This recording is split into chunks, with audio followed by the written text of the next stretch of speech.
in my, I guess, day-to-day job, I work for RWE Renewables. I very much lead the business development for battery storage in Ireland, and excited about building 2 projects currently in construction, a 60 megawatt project in Monaghan and another 8 megawatt project close to Dublin. So I'm looking forward to taking those forward, and hopefully some of the outcomes of today will be that we'll be needing to build a few more to our HIDA targets in 2030.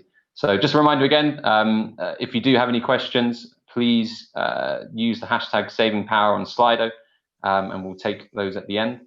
But otherwise, I will pass over to Noel to give us an overview of that report and some of the key findings.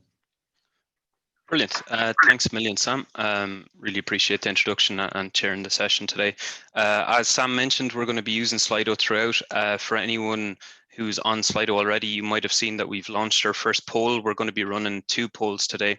The first poll is going to look at the best way to minimize dispatch down as we move towards 2030. So hopefully, I see that we've already got 7 responses in.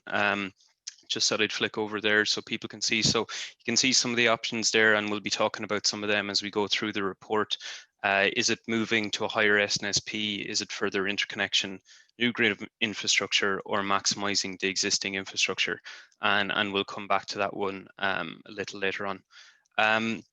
But just to start off, I'd like to begin by talking about our report, Saving Power, which we just launched this week.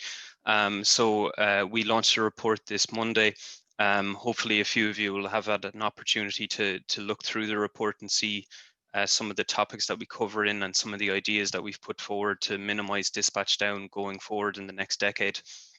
What I'll do today is I'll talk a bit about how the report came about, where we are today with dispatch down, and some of the core ideas then contained within the report. And then Sheila will give a little presentation on what EirGrid are doing in that area in order to minimize curtailment in future. And then I think we should have a good panel session and Q&A. So do be sure to get your questions in on Slido using the hashtag #SavingPower. Little bit about IWEA just to begin, because I know there's quite a few attendees here who this might be your first time interacting with IWEA. So we are the largest renewable association on the island. We represent a little over 90% of all aspects of the wind industry, ranging from the actual owners, developers of wind farms, right the way through to the supporting supply chain of manufacturers, right through insurance accountants, different firms there. This report was published in collaboration with Energy Storage Ireland. So as Sam mentioned, we launched the association earlier this year. And we've seen a lot of growth in the last 12 months and hoping to continue that growth out into the future. So if you are interested, do get in touch with us and we'll get you set up. Just to begin and to set things going, I'd like to talk a little bit about IWEA's 70 by 30 implementation plan itself. So this is a series of 4 reports. We've launched the first one called Saving Money back in June, which focused on how to save money as we transition towards 70%. All 4 reports can be read together as a stepping stone for how to transition from 40% RESI right the way through to 70% RESI. So in our report called Building Onshore Wind, which we'll be launching in September, that'll tell us how to reach the Climate Action Plan's target of 8.2 gigawatts installed onshore wind by 2030. And our Building Offshore report, which will follow later in the year, will let us know the steps in order to get to the government's new target of 5 gigawatts of offshore wind, as announced in the recent programme for government. Those 2 reports, which are very much focused on the time element of getting things built and in the ground or in the sea, are supplemented then by 2 reports. One is Saving Money, which we launched in June, and that puts forward several different policy changes which can be implemented to cut the costs of delivering both onshore and offshore wind, as well as solar generation, in order to deliver 70% in the cheapest possible way for the consumer of Ireland. The report which we're launching today, which I'll get into shortly, is on Saving Power, and that's very much focused on how to maximize the renewables that are installed on your system and get the most out of them. And the way to do that is by minimizing what we call dispatch down, and I'll get into what that is in shortly. But what the 70 by 30 implementation plan is trying to do is really set us on a path to deliver the climate action plan. And what many people might not realize is that the climate action plan, while being very wide ranging, aims to cut Ireland's overall CO2 emissions by about 16 million tonnes by 2030. So that's going from about 60 million tonnes today in total down to, say, low 40s by 2030. And going to 70% renewable electricity actually adds up to 50% of that entire target. So getting to 70% is absolutely critical for the climate action plan to work as a whole, not just for the electricity industry. It's absolutely vital for all of Ireland. And on the back of the reports that we're launching, we just want to get the message out there that industry is definitely developing enough projects to get us there, and I'll talk about that a little later on. So it's really about getting the supporting structures in place, right from the planning system through markets and grid, to help us deliver upon that. Right, so just to set the scene from where we've come from, we've come a huge way in the last 3 decades in terms of delivering wind energy onto the system. So what I'm showing here is an installed capacity across the island, both Ireland and Northern Ireland. And you can see that we've gone from pretty much a standing start with Ireland's first wind farm in 1992 in Bellacorrick, right the way through to where we are today, where we're just about to go over 5,500 megawatts. If people had said that to you 10 years ago, they would have said that that's the absolute best that you can hope to achieve, I'd imagine. So it's great to see that we've got here for 2020. And interestingly, when you zoom in on the past 10 years and the purpose of today's webinar, it's all about dispatch down and ensuring that that can be kept at a minimum. You can see here as the wind capacity has increased over the last 10 years, right from 2011, where we just breached 2,000 megawatts, up to where we are today with an additional 3,500 added. Dispatch down as a total has maintained relatively stable, I would say, from 2011 right till about maybe 2017, 2018. In the last 2 years, and certainly in this year, we've seen it increase, and it's a good time for the Saving Power report to come out and propose some methods that we can do to keep this lower, because this is a worrying trend for the industry and for anyone developing renewables. The uncertainty as it increases over time can be costed and priced into auctions, and keeping that as certain and as low as possible, keeping dispatch down, I should say, as certain and as low as possible, is really something that we should all be striving towards. I'm sure Rory will get into a few of the details in our discussion on the makeup of that 12% that we saw so far this year. A lot of varying factors, including COVID related electricity demand reduction. So while that 12% may be certainly an outlier, one would imagine, given how unusual the last few months have been, it's very likely that it's almost a postcard from the future, and that's what we could expect as more and more renewables continue to connect onto the system. So it's important that we do try and minimize it. Before getting into the report, just to maybe give people a run through of some of the main elements of what is dispatch down and how does it occur. So what I'm showing here is a chart of a typical electricity demand profile over the course of a day in Ireland and Northern Ireland. So in blue, you see here the demand profile. And in orange, you have the wind generation output as an example. So sorry, in orange you have the SNSP limit on the system. So for anyone that doesn't know, the SNSP limit is a security limit that effectively limits the amount of what's called non-synchronous generation that you can have on the island at any point in time. And I'll explain that in a little more detail shortly. But you can see here at times, whenever the wind generation in grey goes above the SNSP limit, that is a system-wide problem. Where there's just too much wind on the island. And so all the wind and all the renewables, solar included, get pulled down equally as the wind gets curtailed. So that's called curtailment. It's a system-wide issue. Later in the day, we see that the wind goes under the SNSP limit, but we have a little more dispatch down. And this might be due to a local network constraint where there's too much power in a certain part of the grid, and the electricity capacity of the grid isn't sufficient in order to get it from where it's being generated to where the demand is, and that results in constraint. A little later in the day, then we see something that's occurring more and more often, particularly in recent months, where the electricity or the wind generation actually goes above the demand profile in blue. So in this circumstance, we have some curtailment, and this is where the SNSP limit might be reached, and you have to curtail the wind energy to get it below it. But even if SNSP was at 100%, we still would not be able to go above this blue line here, which is your total demand on the system at that point in time. So that happens to be excess wind generation, or a new term that we're calling energy balancing. So in simple terms, again, just to explain those because they are important and we will be mentioning them quite a bit over the next hour or so. Curtailment occurs whenever the wind power production is less than electricity demand and exports, but it's greater than the SNSP limit. So you reduce down the wind power, and that's called curtailment. Constraints occur where electricity is produced from a wind farm or a solar farm, and the electricity is exported out, but the line or cable capacity is not sufficient to get to where the electricity demand is. And so the output of the wind farm needs to be reduced in order to maintain basically security and safety of that line to make sure circuits don't get overloaded. So that is generally a local specific issue, and that's called a constraint.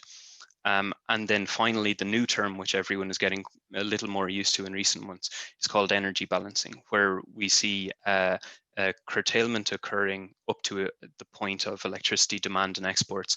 But then there's a number of terms, either electricity balancing, oversupply, market curtailment. We haven't quite settled on a term yet because it is a relatively new concept.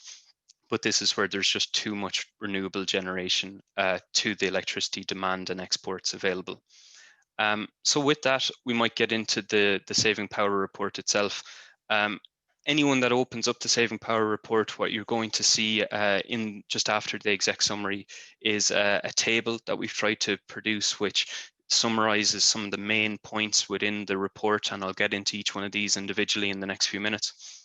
And just to help you guide through that, we have different names on each policy measures, including a short description of what they are and what they're aiming to do. And then we have an idea for who the main stakeholders involved in delivering these are, as well as some of the policy impacts if they're not implemented. So I'll step through these one by one, but it'll go improvements to the DS3 program, which has already been very successful for the last 10 years, how improvements to interconnection capacity can help, how operating those interconnectors a little more efficiently will absolutely help. And those are really your measures for curtailment, and then constraint measures, they come in a little later on, and that's really about increasing the transmission capacity of the grid itself. After that, then we have at the end of the report, you'll find a few what we're going to call maybe thought pieces. So they focus on 3 different areas, and it's really about the long-term considerations of minimizing dispatch down. We're not really proposing any concrete solutions to these, more we want to put the ideas out there and get people talking about them. So that's really going into things like market design, give uncertainty on dispatch down so that we can price the risk accordingly into auctions and make sure that we can deliver as cheap as possible for consumers. And then ultimately what the grid is going to need to be come 2050 when we're operating a zero carbon economy. And I'll touch on those a little later. So before getting into the detail of the report, just 2 things to point out. The report is heavily influenced by 2 preceding reports. The first being Store, Respond and Save. So that's a publication which Baringa produced last year for Energy Storage Ireland. It's really focused on trying to transition away from system services being produced from fossil fuel generators and more towards zero carbon generators and some of the benefits that will have on the system. And then the second report is an SEI funded piece of research, which was led by Paul Blunt in Quilcha and supported by James Carton from DCU, Conor Ford, Peter Lynn and Rory Mullen from Mullingrid. And delighted to have Rory on the panel here today to talk a little about that. This report really looked at curtailment mitigation options from 2030 to 2040. When you get the slides afterwards that we're going to present today, you'll see that these 2 links are clickable. So do check them out if you want to learn a bit more about it. So just before getting into it, and to point out some of the things on curtailment, just to highlight that Ireland is absolutely considered to be a world leader when it comes to integrating wind energy on the system. Ireland regularly falls into the International Energy Agency's highest phase for integrating of renewables. Ireland and Denmark are the only two countries to be in this phase. It's regularly updated every year, and you can see that we are certainly ahead of other countries within Europe, certainly on a parallel to Denmark when it comes to integrating wind overall. But interestingly, because we're an island power system, we have some of the challenges that they don't, and I'm sure that's something that Sheila will get into a little later on.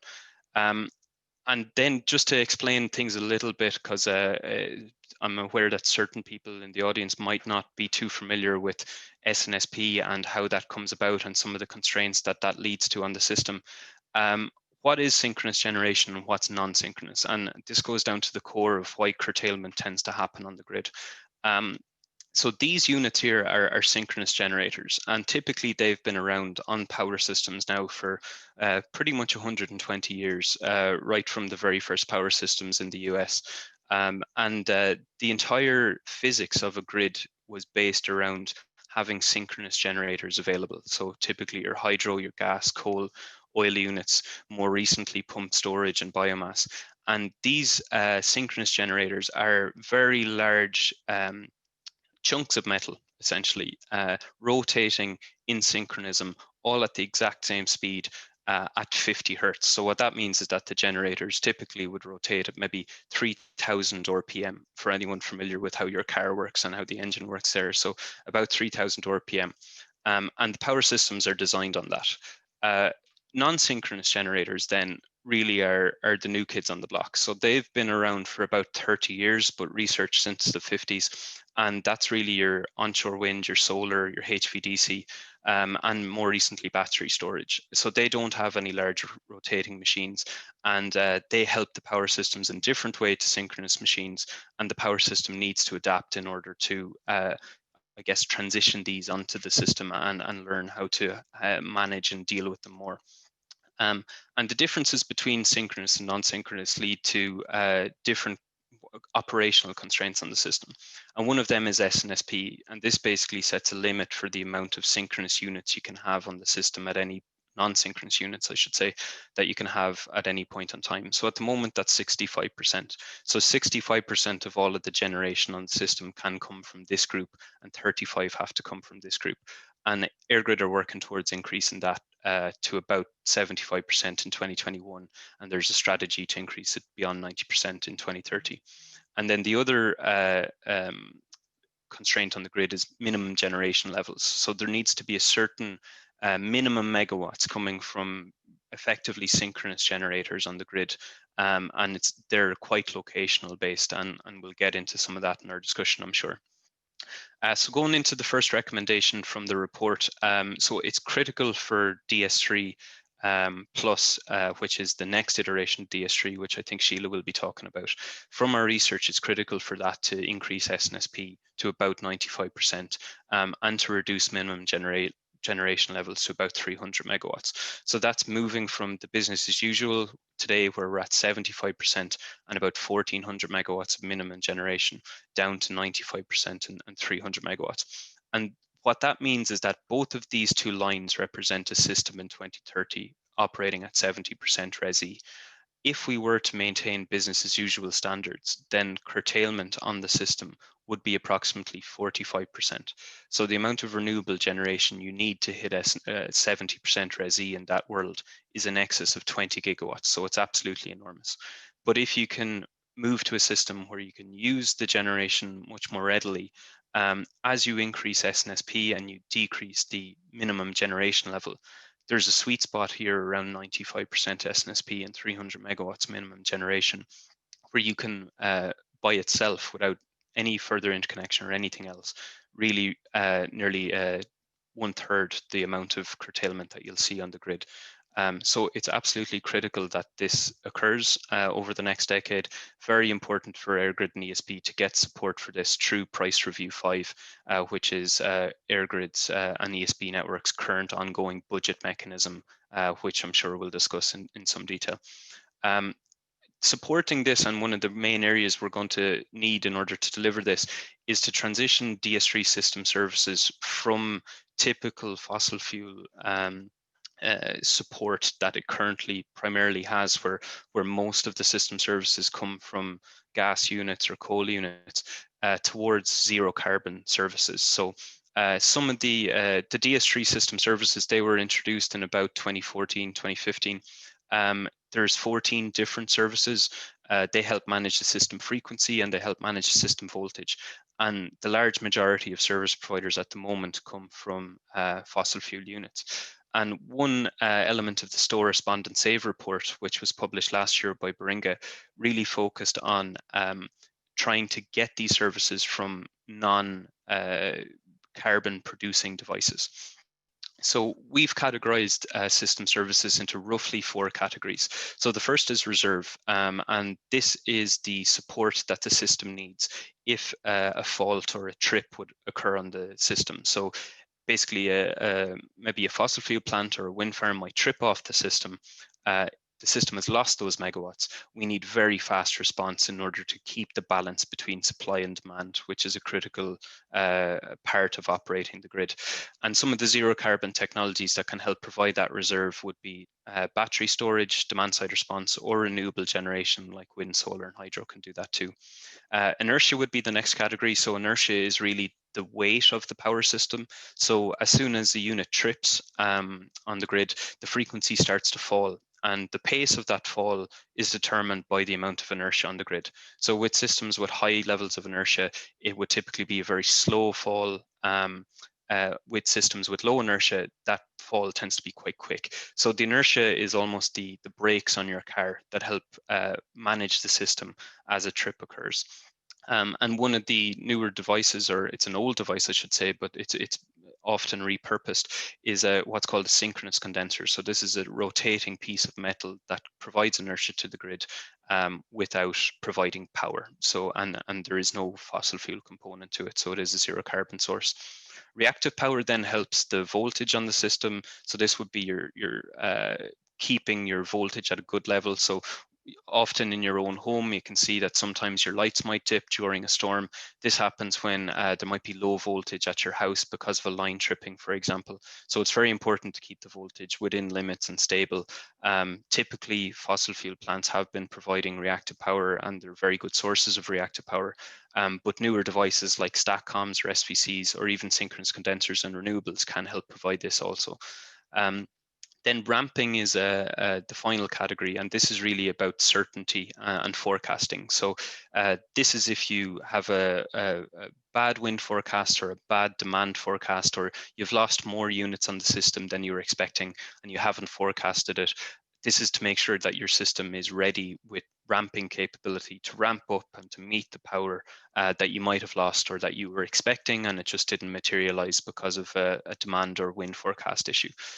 So long duration batteries can provide this, or hydro generation, demand side response, or in the future flexible hydrogen plants. And that's really the end goal, I guess, for where we might go to in 10 years time or so. So what the Store, Respond and Save report found was that if we can move from a world where almost all of our system services are provided from fossil fuel units to one which zero carbon units are providing them, then we can cut 2 million tons of CO2 compared to what we're currently outputting from the power sector. From an operational cost point of view, we can save about 117 million euro between now and 2030 each year, which is a staggering amount. And renewable curtailment can be cut in half. So this is a real key point. If we are to get to 70%, we need to be able to operate the system at times of 100% renewable generation. So being able to operate the system with zero carbon services will be critical. The next improvement then, or I guess vital critical part of the puzzle to get in 70% is interconnector operation. And what the study that we did showed, and this was very much supported by the SCI curtailment analysis study, which Rory was involved in, it showed that additional interconnection can really help reduce curtailment. So what you're seeing here is, as the green line increases, that's more and more interconnection being added onto the system. With 500 megawatts of interconnection, which would be the Greenlink interconnector between Ireland and the UK, you can see a good chunk of savings in curtailment. And if you add the Celtic interconnector on top of that, you've nearly halved your curtailment. You've over halved your curtailment from where you started off in your business as usual scenario. And a key part of this is making sure that the interconnectors are operating efficiently and helping you during curtailment events. So typically we've seen issues where the interconnectors might actually be importing during curtailment events, or they might not be fully exporting. So the ability for these interconnectors to help really is influenced by the market design and the ability of the interconnectors to fully export during curtailment events. And some of the examples that we've seen of that in recent months has been around since ISEM came in, just looking at interconnector operation. So what you're seeing here is two graphs. So the interconnectors are scheduled in the day ahead market typically, and then re-updated in some of the intraday markets. And what you want to see is when the price spread in Britain, or in Ireland and Britain, shows that the SEM is cheaper than GB, you want this to be exporting, which it is here in the day ahead. And when GB is cheaper than Ireland, you want it to be importing, which you'll see here. And that's what happens in the day ahead. Typically, there's a very good correlation between the price spread and the interconnectors operating there. So that's box tick. That's really good market design. When you go into the balancing market, though, because the things change, so demand might change or interconnector schedules might change, you see here in real time, things are a little more sporadic. What you find is that at times of curtailment, the interconnector flow can be, well, it has been 34% of the time, the opposite way to the price signal in the balancing market. And what this means is that the ability to trade on the interconnector closer to real time needs to be realized. So we need to be able to trade on the interconnector closer to real time, or the system operators need to counter trade in order to better manage this. And we know the system operators do try and counter trade, and it's up to an agreement between National Grid and the UK whether this is accepted or not. So there are some difficulties there at times if the GB system maybe can't manage this or can't handle a change on the interconnector. And absolutely, Brexit is going to be an issue here. So any coupling of the interconnectors and better market coupling will need to consider Brexit. And again, we can maybe have a chat about that in the discussion. The last really big issue I'd like to talk about then is around constraints and grid reinforcements. So this is not dealing with curtailment, interconnector operation, interconnection capacity, and DS3+. If we have all of those three options that I just spoke about, we can decrease curtailment in our model from 44% down to 5%. And that's really what we're trying to get towards for 2030. So very critical that we get those three aspects that I spoke about for curtailment. In terms of grid reinforcement, what I'm showing here is a really excellent piece of work that EirGrid recently completed called the Tomorrow's Energy Scenarios System Needs Assessment. And it looked at multiple scenarios for the power system going out to 2040.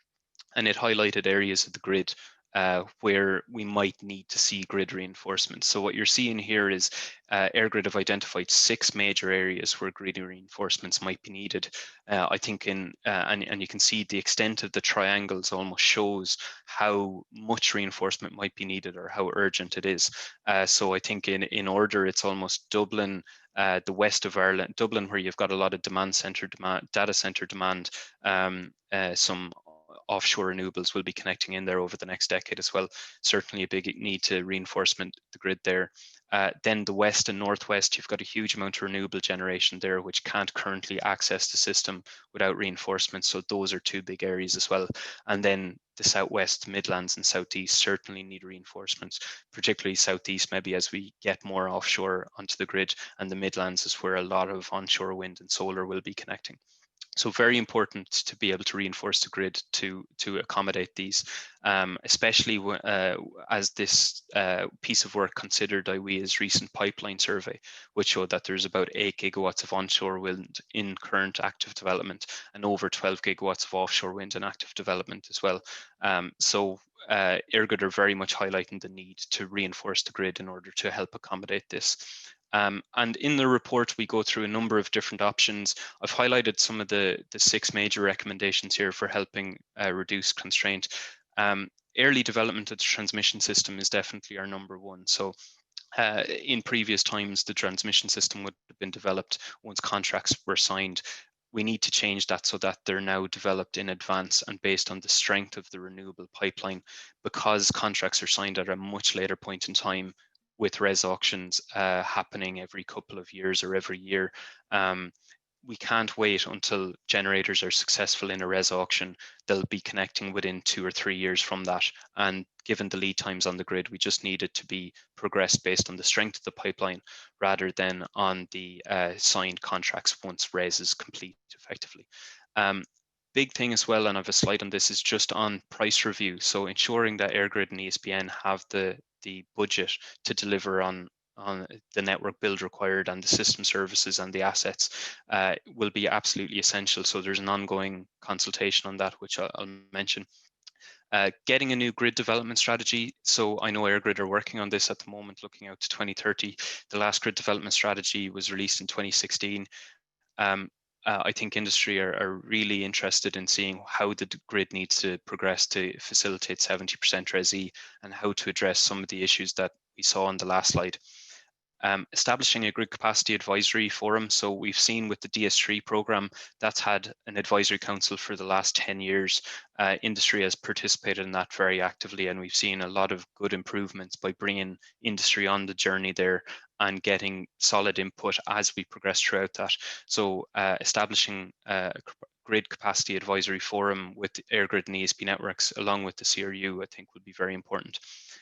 Building support for for grid infrastructure. So EirGrid have definitely put a bigger focus on this in the last 5 years. We've seen that. Some of the maybe lessons learned or some of the offerings that we can make to that as industry might go towards how RES is now putting €2 per megawatt hour in place for every successful project. Over the past few weeks, we've seen a huge number of good news stories from local communities welcoming renewable infrastructure as a result of some of the very positive community benefit stories that will come of that and the investment in the local area.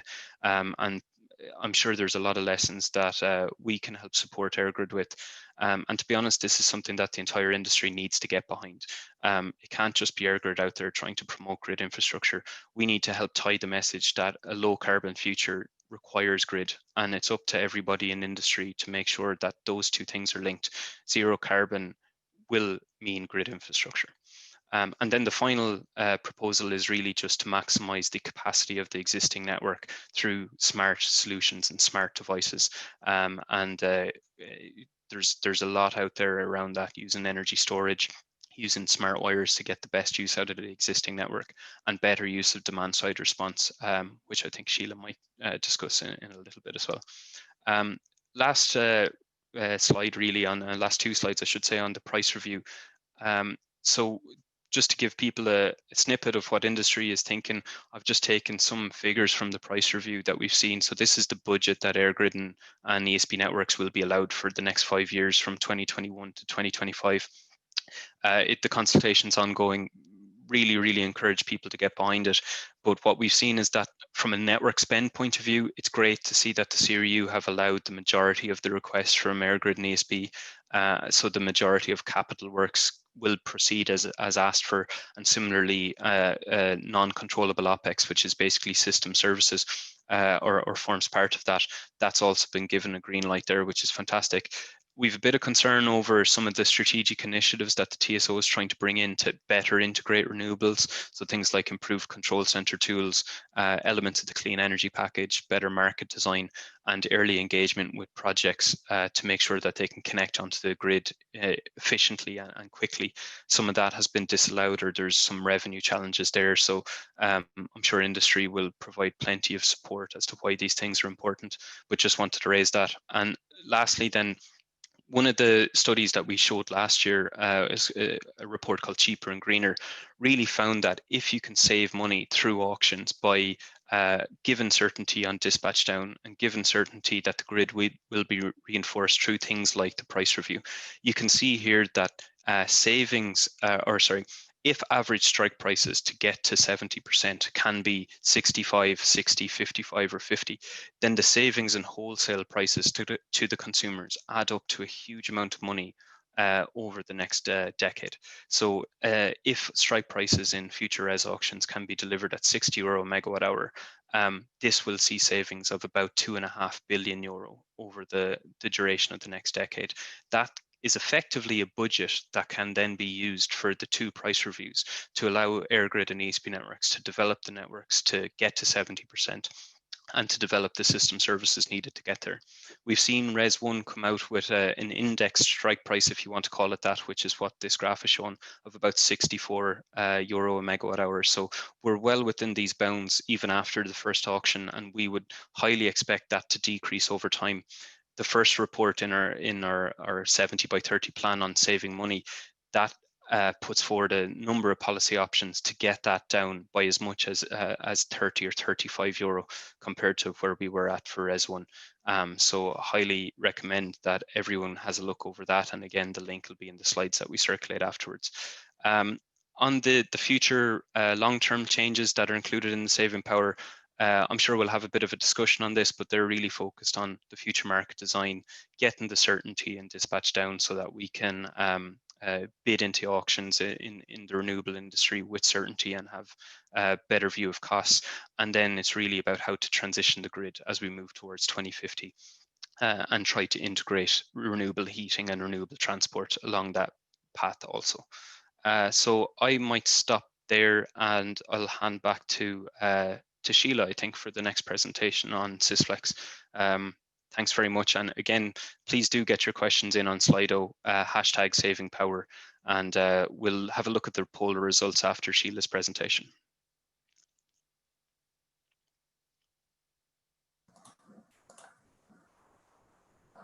Thanks, Noel, and thanks to IWEA for inviting me to present today. So as Sam mentioned, I work in the innovation team in EirGrid, and my role involves leading one of the work packages in the EU-SysFlex project. So what I'd like to do is just provide a brief introduction to the project itself, some of the aims and objectives of the project and the structure of the project, and then introduce some of the key findings from work package 2 of the project, which is essentially an analysis of the power system in 2030 and trying to understand what the challenges are if we increase SNSP levels and reduce minimum generation levels on the system. So firstly, I should point out that, sorry, just trying to change my slides. So I should point out that EirGrid's strategy, which was published in October last year, is really focused on transforming the power system for future generations. And the strategy places a lot of emphasis on delivering the 70% RESI target, and recognises that operating a power system with up to 95% SNSP is a key goal in enabling the achievement of reaching the targets, which is very much in line with a lot of the recommendations that Noel mentioned earlier in his presentation.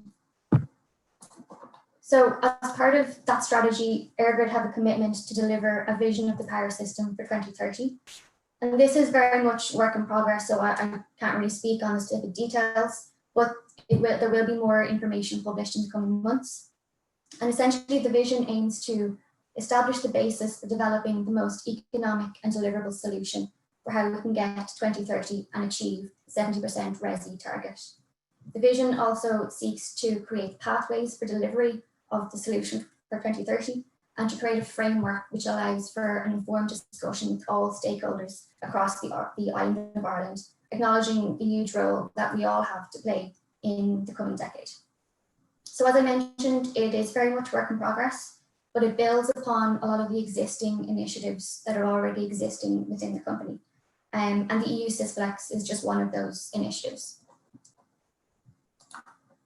So just a little bit of context as to why the EU-SysFlex project is important for EirGrid and Sony.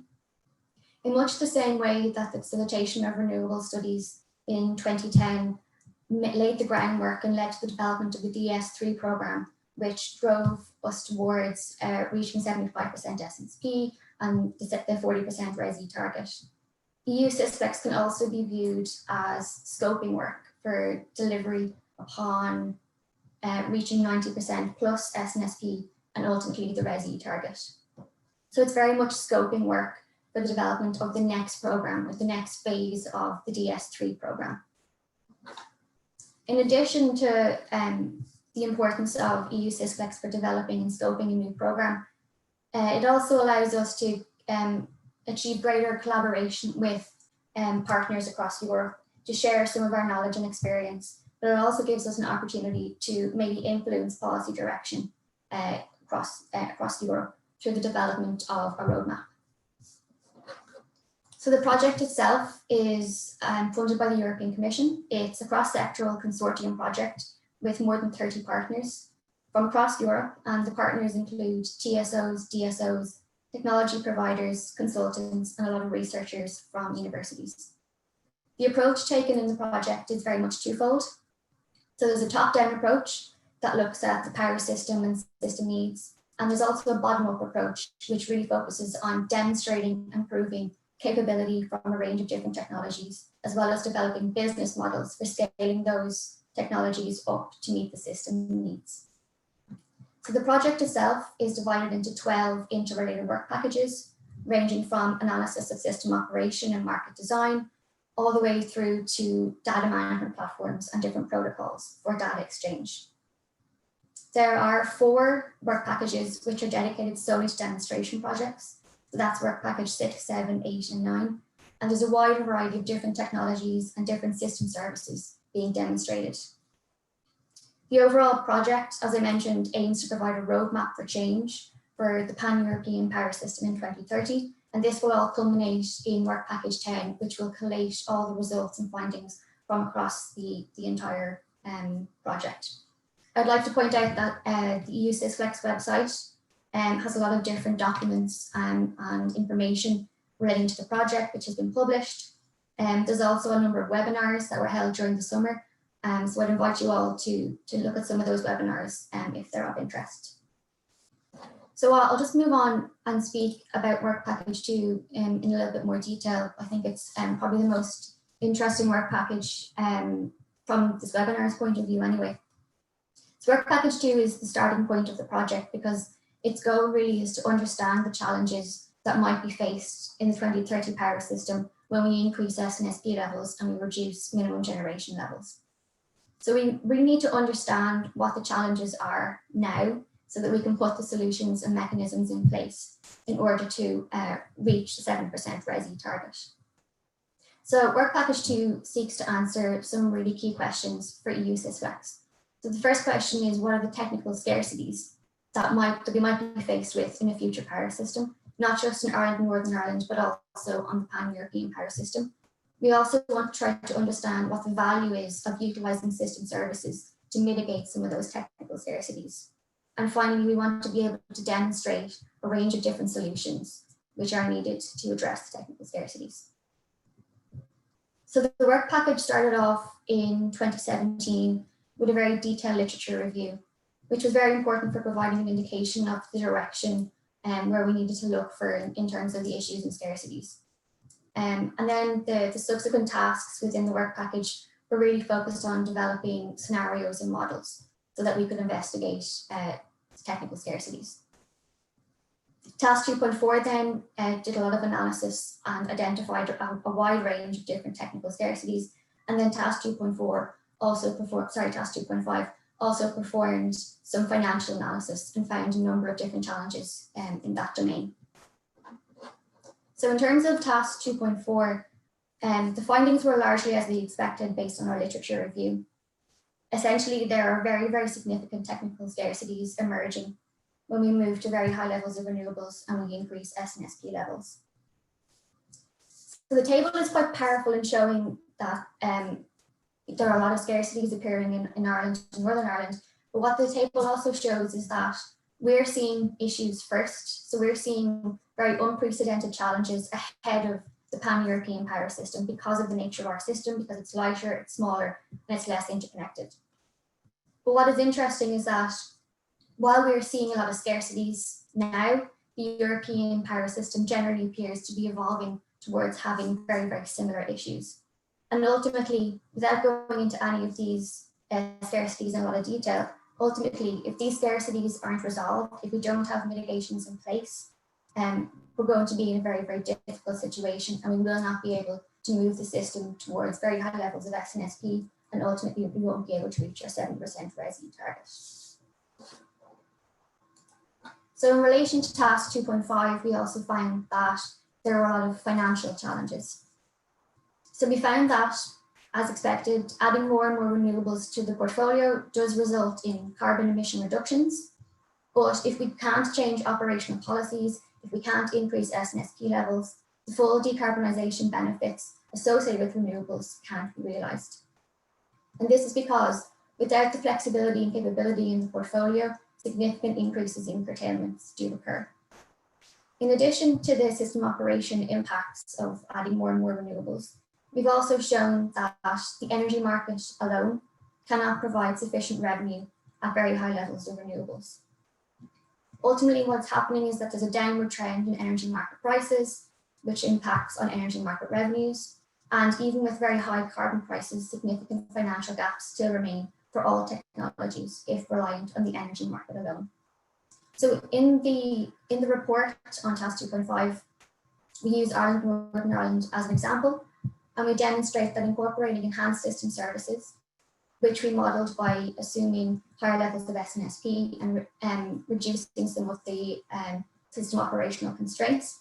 And we found that a significant reduction in curtailment could be realised, as well as a realisation of the decarbonisation benefits, which I think aligns quite nicely with some of the work that Noel presented earlier.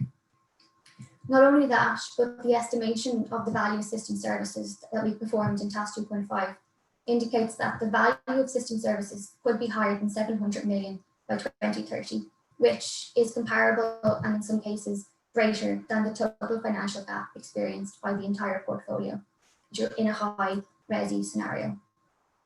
So this indicates that system services have a very considerable role to play in the future, not only in mitigating some of the technical scarcities that I showed on the previous slide, but also addressing some of the financial challenges that we might be faced with as well.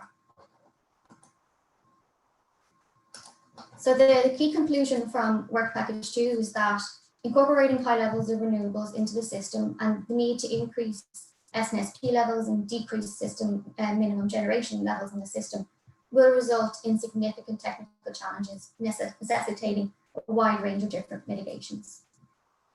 In terms of the next step for the project, we will be seeking to demonstrate that the provision of system services from a wide range of technologies, particularly non-carbon intensive technologies, can mitigate or at least support the mitigation of the different significant technical scarcities that we demonstrated in task 2.4.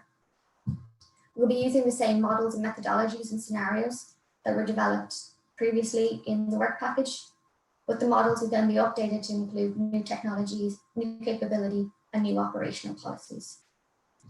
So as I mentioned, the studies from Northern Ireland and Ireland in the power system, in task 2.4 showed that the value of system services is very, very big and could have the potential to provide a viable revenue stream for generators and service providers. So the benefit of system services is that they support both the mitigation of financial challenges, but also the mitigation of technical challenges. And so that's all for me. But if you have any questions, I'd be happy to answer them during the Q&A session later.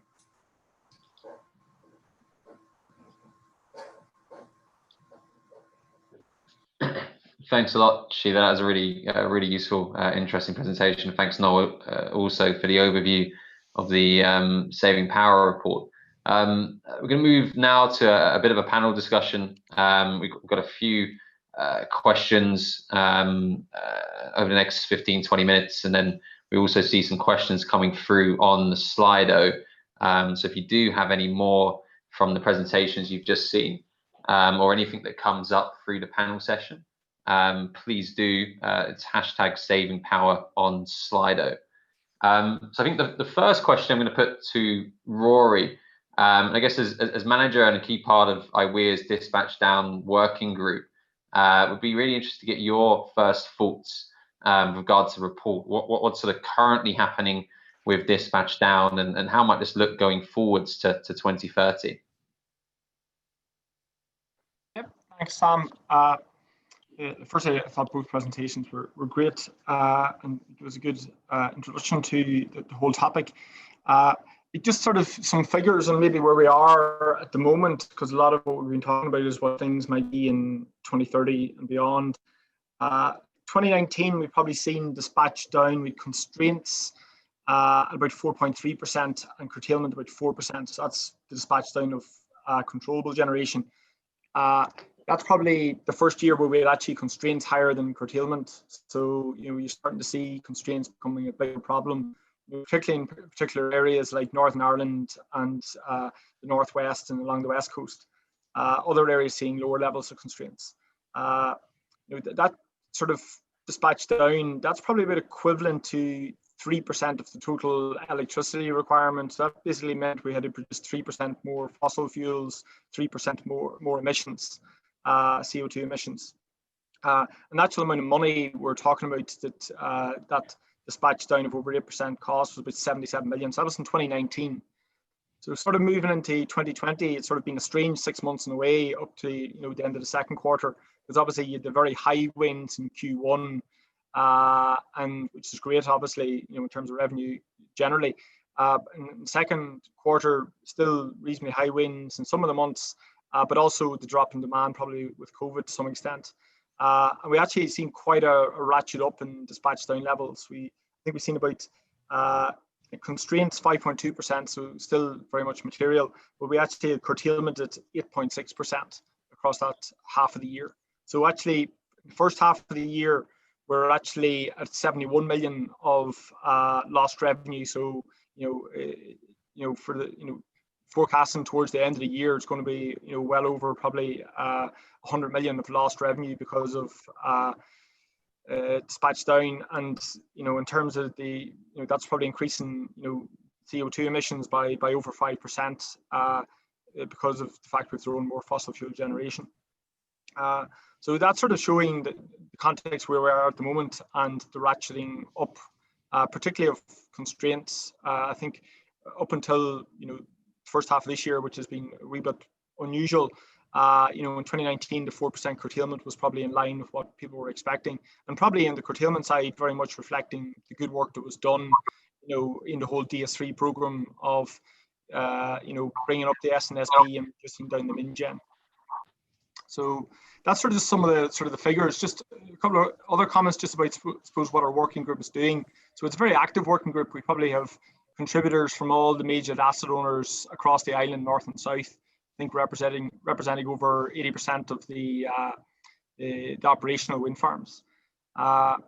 We've now got good sort of ongoing interaction with EirGrid and Sony, with the working group, regular meetings and talking about ongoing issues. Last year there was a lot of issues around Money Point. This year we've seen some new issues down in Arklow. So as well, talking about those live issues, we've been talking about some of the ongoing ways that maybe constraint curtailment can be reduced. I suppose the main sort of lesson that I think I've learned from being involved in the working group is the real need to sort of monitor and report on dispatch down. Like, it sort of goes back to the old mantra, if you're not measuring it, you can't improve it, or if you're not measuring it, you can't manage it. Like, it's real 101 of sort of energy management. That the first thing you do is you do good analysis and good reporting, and that sort of tells you what's the right solution to implement. But it's really important then, when you've done it, to keep doing the monitoring, to actually show that what you've done has been beneficial. I think that's maybe where the whole industry, we're not doing enough of this measuring, monitoring. I think we started off with DS3 in 2010-11 doing grid analysis, and we're very busy implementing solutions, which is great. But I think we need to be doing more measuring and monitoring of how we're getting along. Like EirGrid, to be fair, are doing good work in there in terms of providing quarterly reports on dispatch down. But I think if we really are going to be world class in that area, I think we really need to do probably twice as much of what we're doing at the moment. And it's probably the same, not just EirGrid and Sony. It's probably also the sort of the transmission asset owners and distribution system operators, because it's not just about monitoring what's happening on the transmission system, it's also monitoring things like outages, both in transmission and distribution system. And I think more can be done about the whole area of monitoring. And it's actually one of the things probably in Price Review 5 that Noel mentioned, that, you know, IWEA will be sort of focusing on, you know, how can we do more in that, you know, in getting funding for the system operators and incentives to do more in that area. Just wanted to touch on that because I thought it was probably the one lesson I've learned sort of over the past 18 months as we're working through the working group. Like, as well as all that good interaction with EirGrid, just important to mention too that IWEA also have two important working groups that are very much linked into the whole dispatch down working group. It's the Clean Energy Package working group. So obviously looking at the whole implementation of the Clean Energy Package and that whole area of potential compensation. And the second one is the Grid Capacity Working Group, which is started up last year and really starting to look at the challenges of how industry, as Noel was saying, can maybe support more in the development of grid. Because I suppose we're even seeing it in some of the Slido, you know, it's probably reasonable to say, I think, a pretty good mark out of 10 can be given for where we've got to on curtailment, but I think we can do a lot better in the whole area of grid development constraints.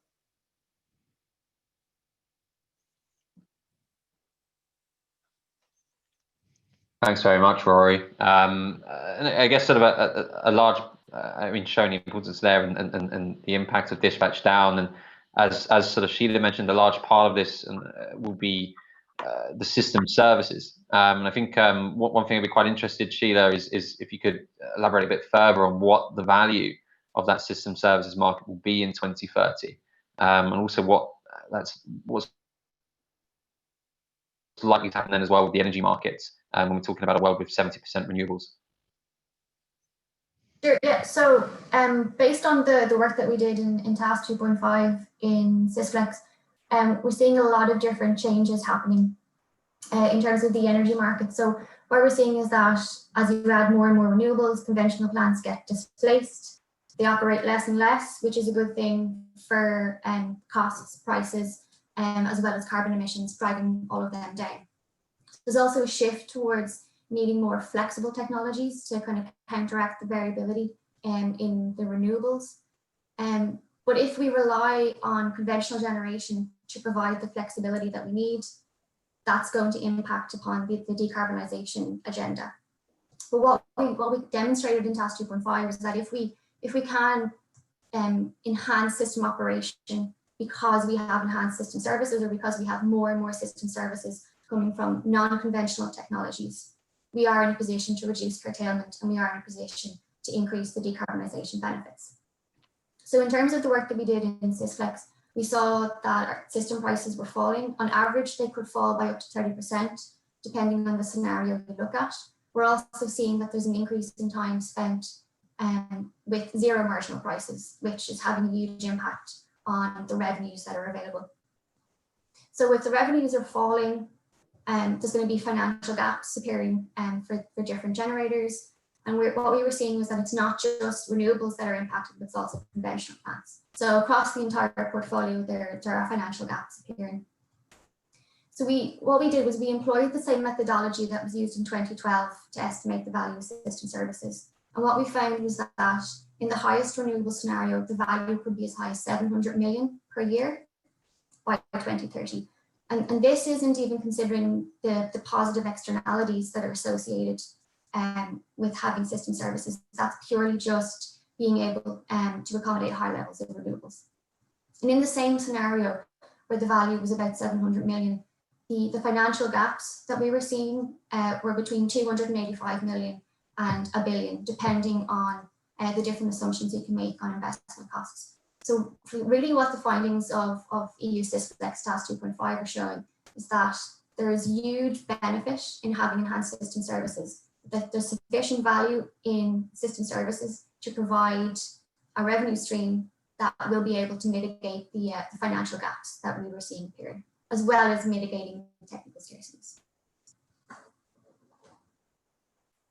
Mind if I comment on that as well, Sam? Yeah, go on, Noel, please. Yeah, no, that's a really good overview, Sheila, and really interesting how the value of system services will increase over time. I think one thing that we started up actually this year in IWEA is we started looking at future market design in general. So like the wider electricity market, taking on board system services, capacity, energy, ISEM, basically, and how it interacts with things like res support contracts or corporate PPAs. And it's funny, and this is almost, it's part of the Save and Power report, where we have a chapter at the end talking about how market design might need to evolve. I don't think I've ever been part of a more interested group in that first kickoff meeting, who just combined, we had no idea what the solution was.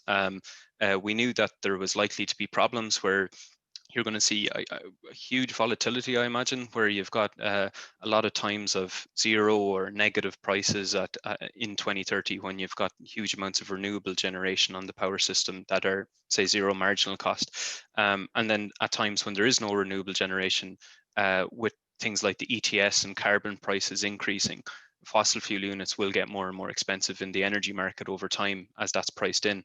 And it's just really difficult to bank and finance based on that variability and volatility. And that's why we have systems like RES, why we have systems like corporate PPAs that provide that revenue certainty, and for conventional generators primarily, why we have the capacity market, in order to make sure that they can retain sufficient revenue for the times that they're needed. And it's just going to be really interesting how system services begins to even further complement and supplement revenues from the energy market, from the capacity market. And as you said, if it goes towards that 700 million mark, then that's a tripling of those services. And I think a key challenge for EirGrid and the regulators is going to be making sure that that money is funneled into the right type of investment and flexibility on the system. And some of those zero carbon types of technologies can be supported, that I mentioned earlier in my presentation.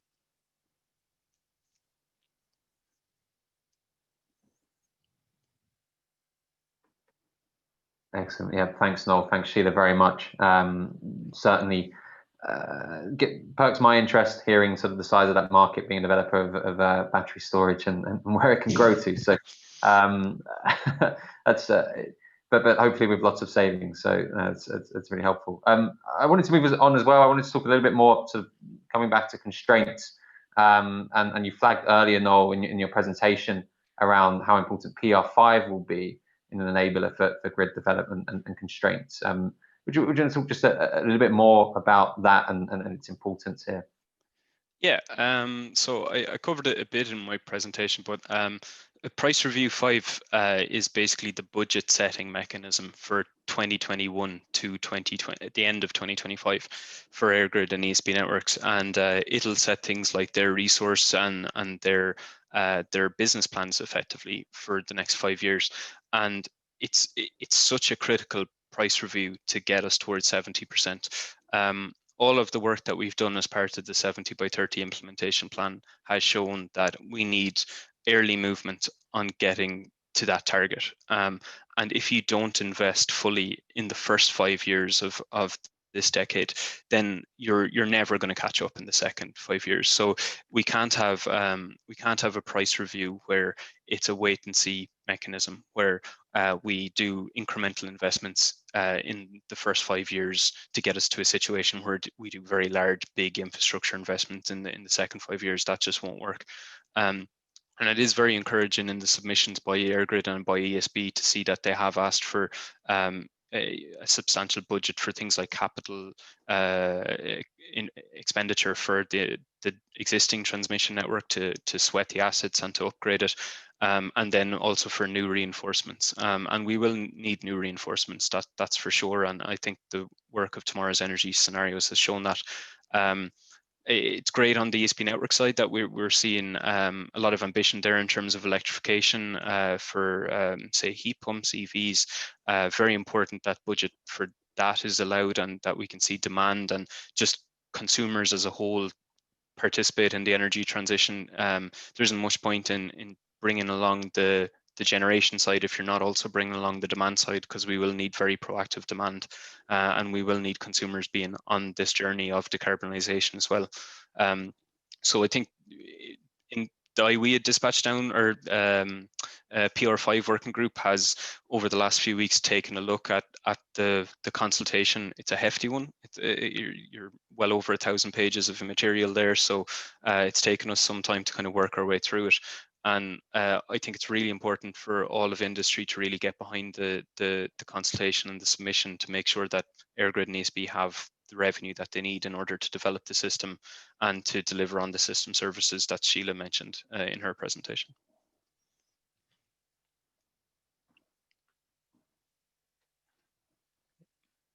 Thanks, Noel. Would Sheila or Rory, would you have any further comments on that, on PR5? I know we've had some sort of lively discussions before. Probably just a comment that, I think this Vision 30 document, the next sort of power system strategy, I think the whole industry is just waiting for it because it's critical. Like there's particular, needs for a lot of infrastructure development, in particular the likes of the Northwest. There hasn't really been enough done in the last 10 years. I think we've seen great work done in the Southwest in grid infrastructure development, and the Northwest, we just haven't seen that infrastructure development done. And we're seeing it, in constraint levels now, and we've seen it in ECP1 constraint reports as well. Obviously, I'd imagine for the East Coast, it's going to be quite a lot of reinforcement as well because of the upcoming offshore wind farms, and then other areas, maybe like the Midlands. But I say it's really critical that we get that vision report out there, but also then we, get, wellies on the ground out there actually starting to do the work in starting the early stage development of these projects. It's something that if there isn't progress made in the next year or two, it's hard to see how you can really have the confidence that we can manage those constraint levels coming down later in the decade. Just one thing to comment on there, Rory. I think even this week, I think we saw something really positive. I think EirGrid launched their communications for the Kildare-Meath grid upgrade, providing a number of different options of 400 and 220 kV solutions to help Dublin. And some of the techniques that they're using to communicate with the public has been really interesting. I'm living in that area, so I'm within the catchment of their comms, if you want to call it that. And it's just interesting, even locally around here, you can see kind of engagement from the sustainability groups and the local community groups with this, and definitely more of a relationship being drawn between the types of grid reinforcement required there that will support these counties and decarbonisation and everything that things like sustainable communities are working towards. So capturing that message and getting that as part of the grid development and grid infrastructure is going to be so important in the next decade.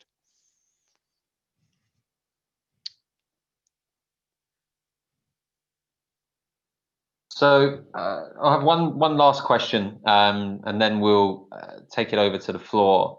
So we've spoken about today, we've spoken up to 2030.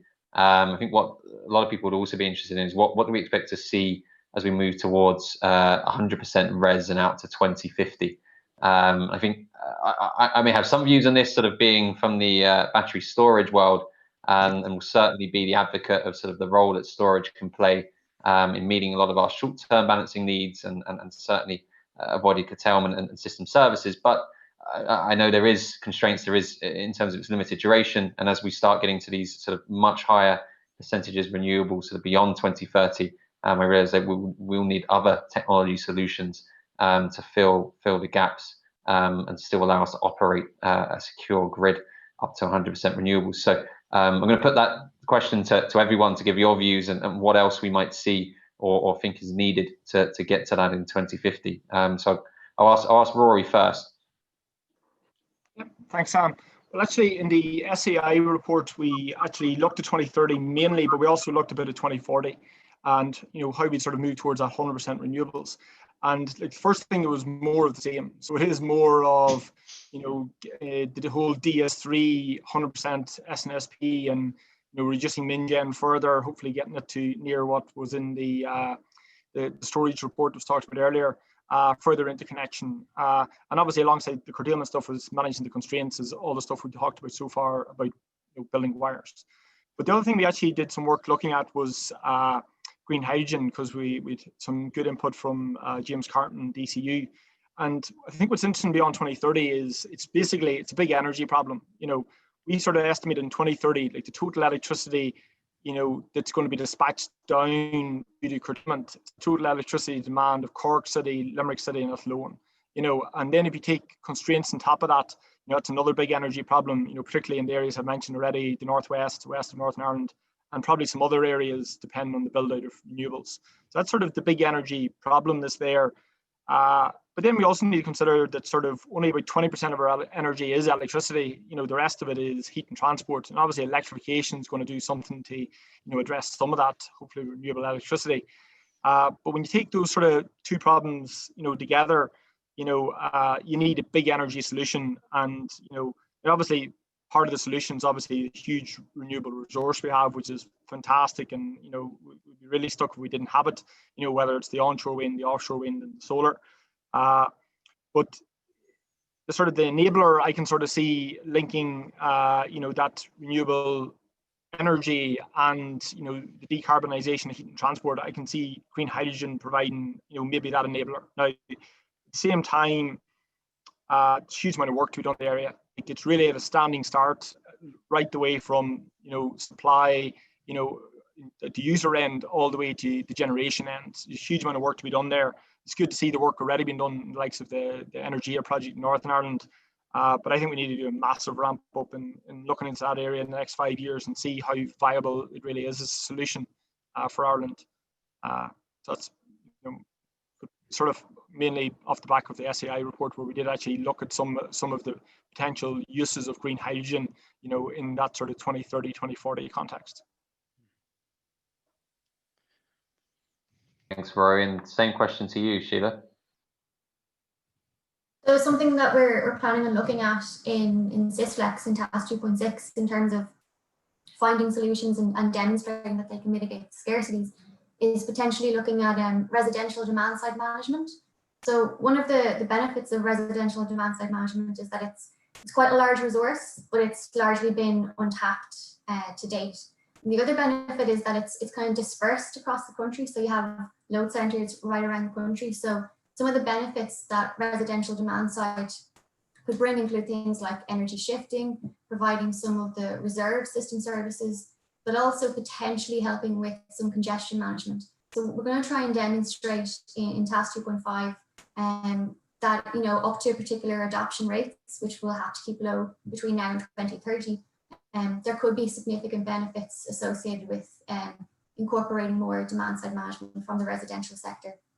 And then ultimately, as we move out past 2030, perhaps the adoption rates can increase to higher levels and we can get greater involvement of the consumer.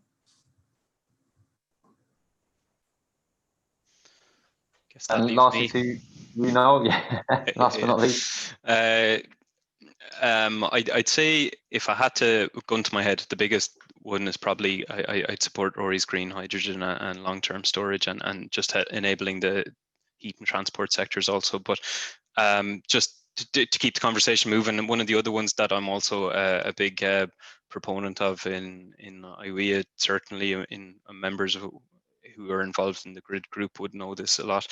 I think offshore networks and the idea of a super grid will be critical post 2030.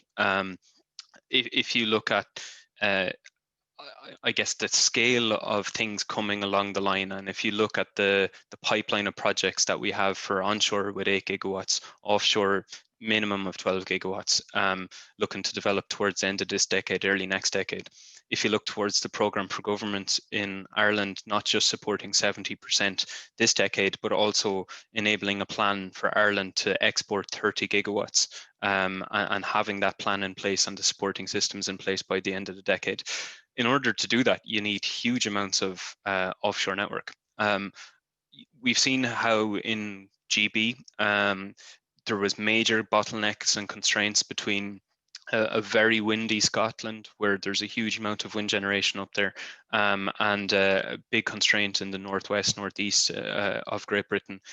They proposed two what they called bootstrap projects, where they had connectors going from Scotland down to England on both sides. From memory, I think only one of them have gone ahead. Someone might correct me in chat on that.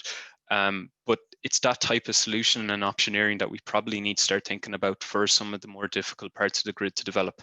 If you're looking at things like Donegal, Mayo, partly has our highest wind resource in the country. We know that there's a huge amount of projects ready to go there from the pipeline survey that we've done, but grid infrastructure is definitely the challenge there, and building grid infrastructure can be difficult in certain parts of the country there. So if we are thinking about a long-term world off the Atlantic Ocean where we have widespread floating offshore wind, you would assume that there needs to be connection points onto land at certain points. And why couldn't that onshore wind generation be collected at nodes in Donegal, in Mayo, channeling it towards strong nodes in the north of Northern Ireland and in Moneypoint, and allowing that export to the large load centres of Dublin, Belfast and beyond into Europe. I think that has to be part of the conversation post 2030, and probably has as many challenges, if not more, with the likes of the green hydrogen and the demand side solution, which are both excellent options as well. To be honest, we're probably going to need everything really to get towards that zero carbon future.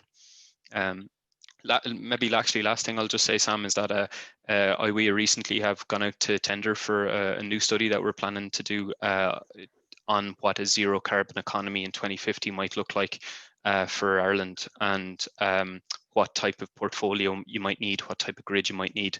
We're hoping to award that soon, and we're hoping to have a report by the end of the year, early next year, which we'll be able to share with members with some of our ideas for how to transition beyond 2030 and towards that zero carbon future in 2050. Great. Well, we'll keep an eye on that for the next 20 years.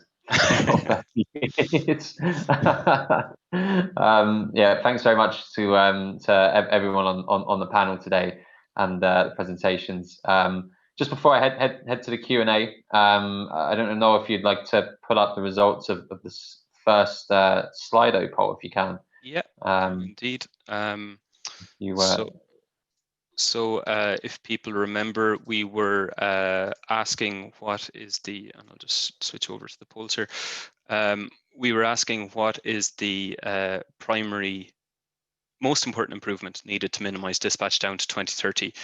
So new grid infrastructure, after 39 answers, new grid infrastructure has won that win out, with moving to 90% SNSP and lowering min-gen coming second, maximizing existing grid infrastructure coming third, and interconnection and improvement to market design. I would challenge that. I think interconnection is really, really important, but it definitely new grid infrastructure and SNSP, 90% SNSP and lower min-gen is going to be very important. So I might actually put a pause on that poll there, and we actually have a second poll to kickstart the next round, which I'll go live to shortly. If we just switch over to it. And that poll is really around the discussion that we just had. So what do you believe is the most important solution to maximize renewables and minimize dispatch down post 2030? So some of the topics that we spoke about are there: green hydrogen, power to X, interconnection, flexible demand, further onshore grid reinforcements, and more DS3. So I'll leave that open and hand back to you, Sam. Sure. So sort of related, I think, to that poll, we've got a few questions, and perhaps the first one to what people voted as the lead, the new grid infrastructure, I guess it would fall under here. And this question is whether EirGrid should go back to the GridLink and Grid West projects, bringing them forward to completion rather than from scratch. Who'd like to take that one? I can maybe have a cut, and I don't know, Rory or Sheila, if you guys want to jump in afterwards, but just in particular on GridLink and Grid West, with Grid West, I think there is the North Connacht project, which is active in that region, and I know EirGrid are working on that. I think the delivery date for that is 2024, 2025. That's a really important project for renewables in the area, and we really need to see that one get over the line. I guess depending on the outcomes of the Vision 2030 study that EirGrid are currently doing, it'll definitely be important to reinforcement that region. Again, I'm not sure if Grid West is the right answer. I think we probably need to see what the outputs of that study look like.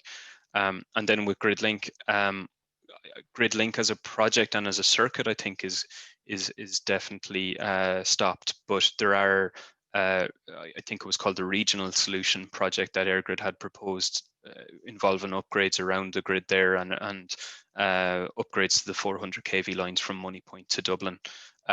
So I'd be hopeful that a lot of that will address issues in the southwest.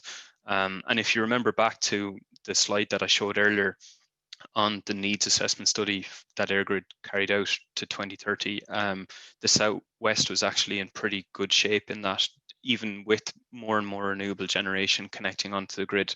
I think that area, the network, has seen a lot of reinforcement in recent years, and I'd really be hopeful that the 220 kV circuit and the collector network in that region can get us a lot of the way to 2030. I'm not sure if Rory or Sheila, you guys have any comment on that? An additional comment, like as you mentioned, I think agree the EirGrid system needs assessment work. I think it's great work, you know, particularly when you map it out and see where the areas are overloaded. And I'm assuming similar to yourselves, the southwest, you know, it doesn't seem to be as overloaded. Partly, maybe I presume with you know, the Celtic Interconnector, like you're lumping half of Dublin's demand potentially onto the side of Cork. You know, if the interconnector works properly and we can export at times high renewables, so I presume that creates a big benefit to the southwest, and maybe that helps, you know, alleviate the need for the GridLink project. The Grid West, you know, you look at that, the system needs assessment in the northwest, everything is, you know, being overloaded at really high levels. So I think it's very welcome, the North Connacht project, but I think it's one of many projects required in the northwest. Going back to the, you know, 2030 vision, you know, we need to be seeing a lot of new projects being proposed in that area to help address their constraints.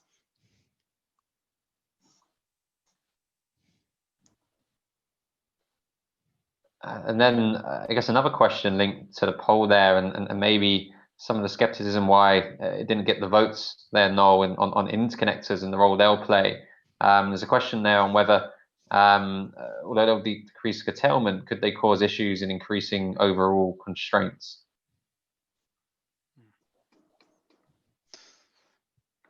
I might jump in on, sorry, no. Yeah, no, sorry, I was going to let you speak because I've spoken a lot.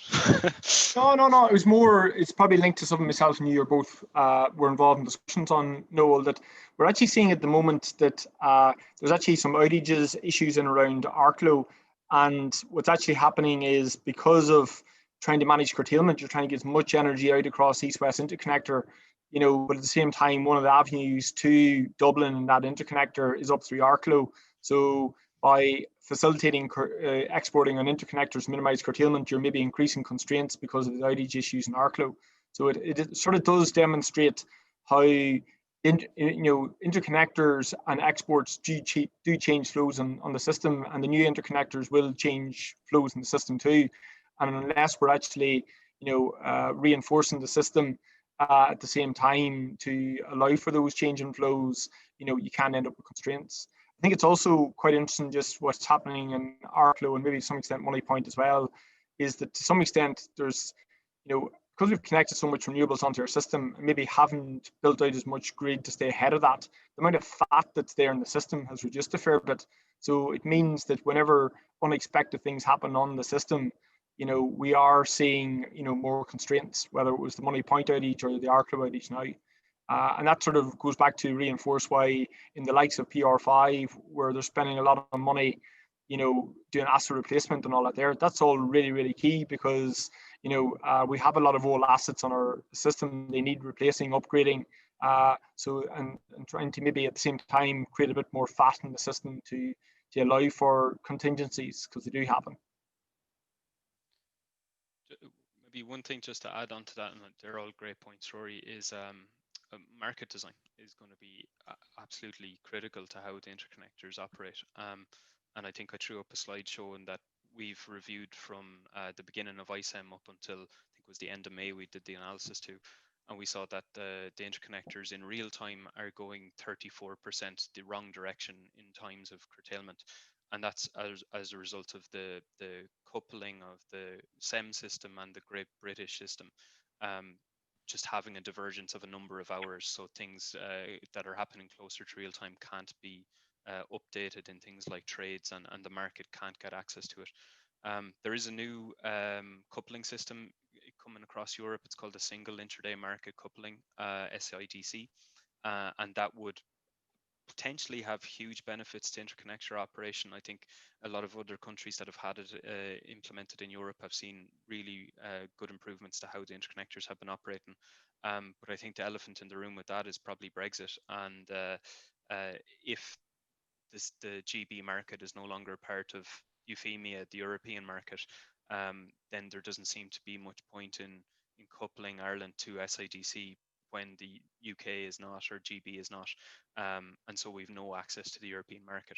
I think it's critical though that we are in that, and that we do have that sorted by the time the Celtic Interconnector comes into play, and we're connected to France, and we can see the benefits of that, because as I think the question's alluding to, the worst thing that Ireland could have is a poor market design, which leads to the interconnectors importing most of the time and turning off our renewables.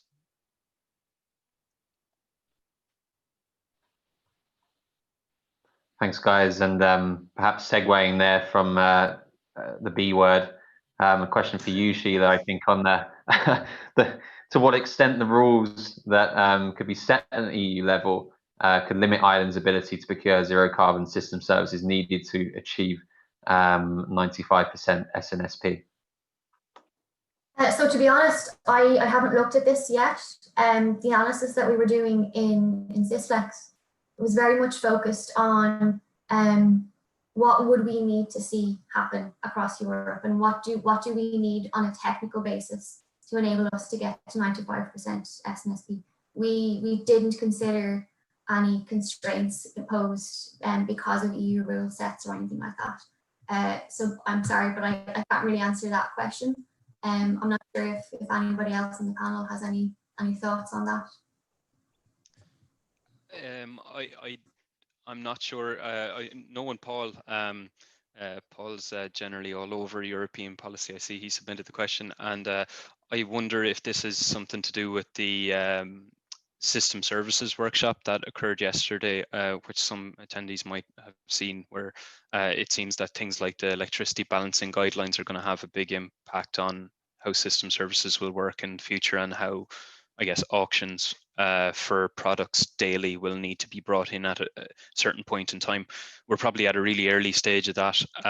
It certainly seems like auctions will be required for at least the frequency services like reserve. But yeah, very difficult to say to what extent at an EU level it'll hamper our efforts to get to the 95% SNSP. Yeah. My one comment on it is just over the past year or two, a number of things have come from Europe. Clean energy package being a good example, network codes, and we're talking about a couple more now. Like, I think people need to look more and more to Europe to understand what's coming down the road and be more active in Europe, and I think that definitely is the call to the renewable industry to be more active in Europe.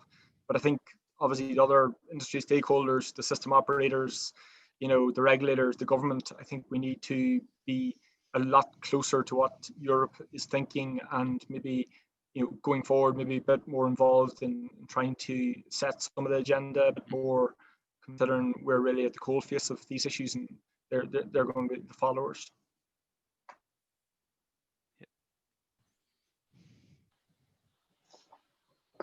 Okay, I'll jump to the next question. So there's one here. What are the panel's thoughts on long-term support such as RES for wind, solar, co-located with storage as a means of minimizing curtailment?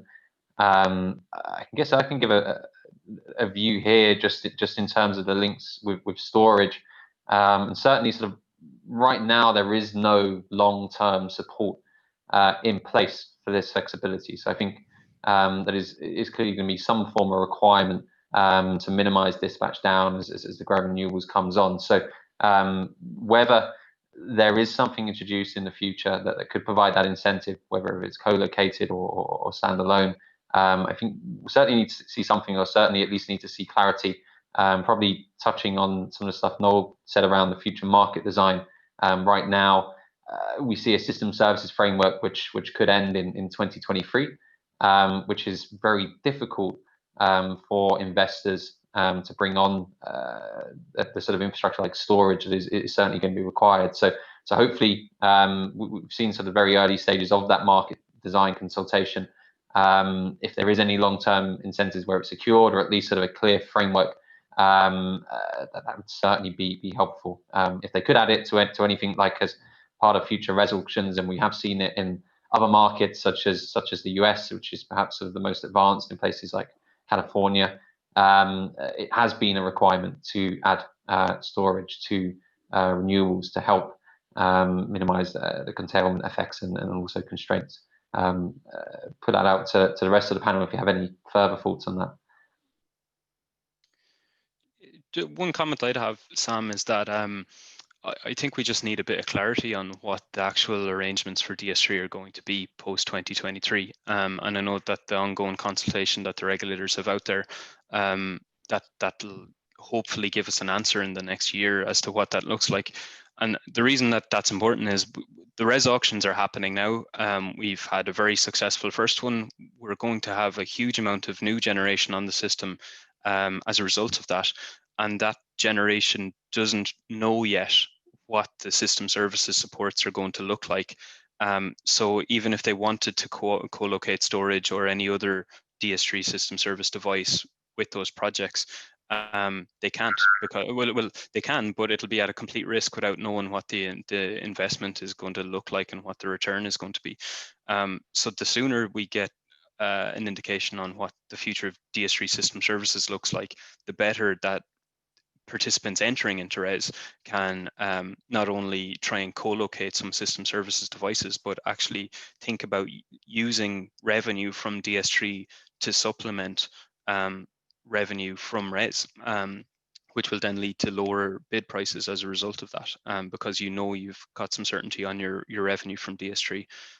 So hopefully we'll see that in the next year. I think it's really, really important that we do. I have one extra comment. Sorry, Sam. I probably get shot by fellow members of the IWEA Grid Committee if I don't mention hybrid grid connection policy. Like obviously, as well as the financial bit of it, we need to be able to maybe try to optimize these grid connections so as we can do this co-location. And you know, the whole development of hybrid connection policy has been on a complete go slow for probably 3 or 4 years. A number of us has really been pushing it, you know, about 3 or 4 years ago, and it got moving, but it's really gone nowhere. And really, if we are going to have to address, because I thought Sheila's presentation was excellent, at maybe highlighting some of the new types of challenges that are out there in terms of the new system services that are required, not necessarily storage. I think it's important. It's not storage, it's system services. And some of those might now have to be located, you know, in areas that are behind constraints. So it makes sense then to co-locate them in things like wind farms, but we don't have connection policy to do that sensibly at the moment.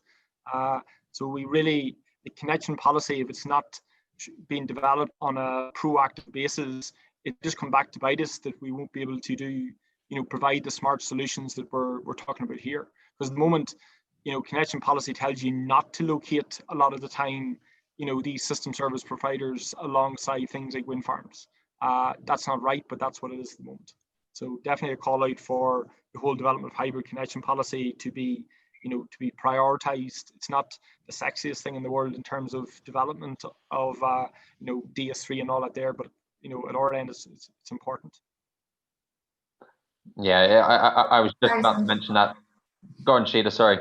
I was just going to say that it's probably worth pointing out that the Flex Tech initiative, which is all about engaging with industry and engaging between TSOs and DSOs to try to understand what the barriers are and try to break down some of those barriers to get more flexible technologies onto the system. But there's one of the working groups within FlexTech deals with hybrids, and so there's a lot of work going on there in terms of you know, dealing with some of the technical and the financial barriers. So there's still a lot of work ongoing in that area.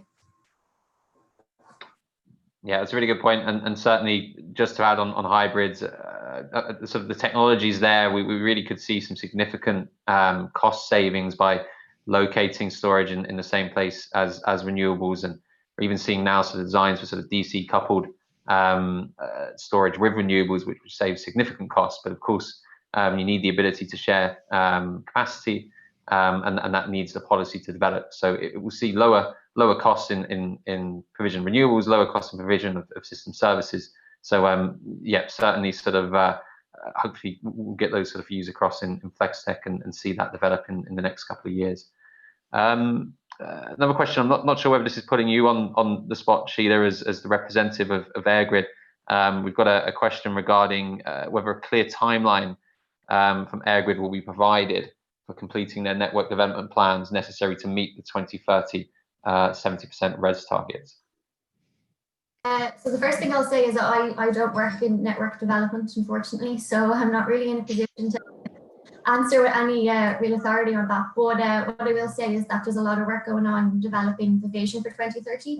So over the coming months, there should be some more information, which will also support the Tomorrow's Energy Scenarios Needs Assessment, which has already been published. So yeah, sorry, I can't speak with authority on that at all. I think we're all looking forward to seeing it, Sheila.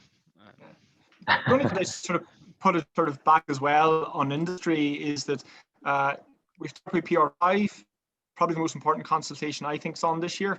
Clean energy package is important too, but this is important in terms of 2030 and 2040, and the consultation deadline is the 18th of September. IWEA is very busy working on it, but I think people really want to be pushing EirGrid on things like this. This is this is the consultation about the incentives, about the money, about the resourcing. So it's really important. People, I'm not expecting you to read the 1,000 pages, but definitely input or support the likes of IWEA's response and be putting in your own responses. My opinion, really important to be doing that in September. And just a little plug, if you are interested in getting involved in the PR5 working group, email myself or Bobby Smith, and we'll get you sorted. More volunteers is always great. I guess just looking at the time, I'll take sort of one further question that's up there in the charts on Slido. This is regarding, again, sort of how we push and engage with Europe to adopt a European-wide approach for grid development to enable the exploitation of Europe's best offshore resources off our west coast. I think sort of webinar earlier in the week or last week talking about the potential for offshore on island, and I think we went well above 30 gigawatts. I can't remember the final number. Was it 70 gigawatts was the potential there? Yeah, it'd be really interesting to get your views. Yeah, I can throw something out there, and I'd really encourage anybody who's interested in this to have a look back at the video from last week. It's available on our website from that webinar about how to enable or unlock Ireland's offshore potential. A couple of things people might not be aware, but there is a European-wide program to get grid projects, which are beneficial to all of Europe, up and running. It's called Projects of Common Interest. And things like the East-West Interconnector, like the Celtic Interconnector, like Greenlink, they're all projects of common interest. I think there's a few onshore reinforcements in Ireland upcoming that are also, I know North-South is one as well, I think. And these, once a project becomes a project of common interest, it gets a lot of European support. It gets a lot of European funding. It's a really big funder for the majority of interconnection across Europe. It's going to be up to, I think, a combination probably of third parties and system operators to really work towards developing the grid off our coasts. Some of you might be familiar with the consultation that the Department of Climate Action put out earlier in the summer on the grid development model for Ireland's offshore grid. We're eagerly awaiting the outcome of that, but I think in a post-2030 world, when you are into the 30 to 70 gigawatt area that you mentioned, Sam, you probably need some sort of combination of widespread meshed centralized grid plus connections to that point from offshore wind farms, and then tying it back onshore to help out there as well. And then just the other thing I'd mention is a point that Rory mentioned earlier on, where we really need to get at the table in Europe to begin influencing this, because that's where the influencing is done. We've been very focused on things like Celtic on Greenlink. We probably need to step up, and that goes not just for system operators, government, regulators, industry in Europe, to build support for this huge potential and huge ambition that we have off the West Coast. And we can really contribute towards Europe's zero carbon goals from 2030 and beyond. I've no doubt, provided that we do get that support. So I'll leave it there and see if anyone else has comments.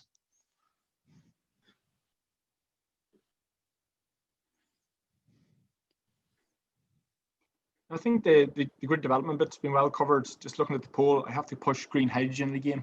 And like, I think it's great having this conversation, and I really enjoyed the webinar last week. But I do think, you know, we have to remember, like, our primary objective should be to decarbonize Ireland's electricity system. You know, and then we start, you know, worrying about how we decarbonize the rest of Europe's. And, you know, we're doing fantastic on the electricity side, but, you know, we're not at all at the races on the heat and transport. So I do think, you know, we have all that potential renewable resource. We really need to be looking at how we can, you know, use our renewable electricity to decarbonize our system. You know, I think that's really important. You know, and I'm not in any way saying we don't build renewable electricity. I just think we need to come up with a way of decarbonising heat and transport as part of that.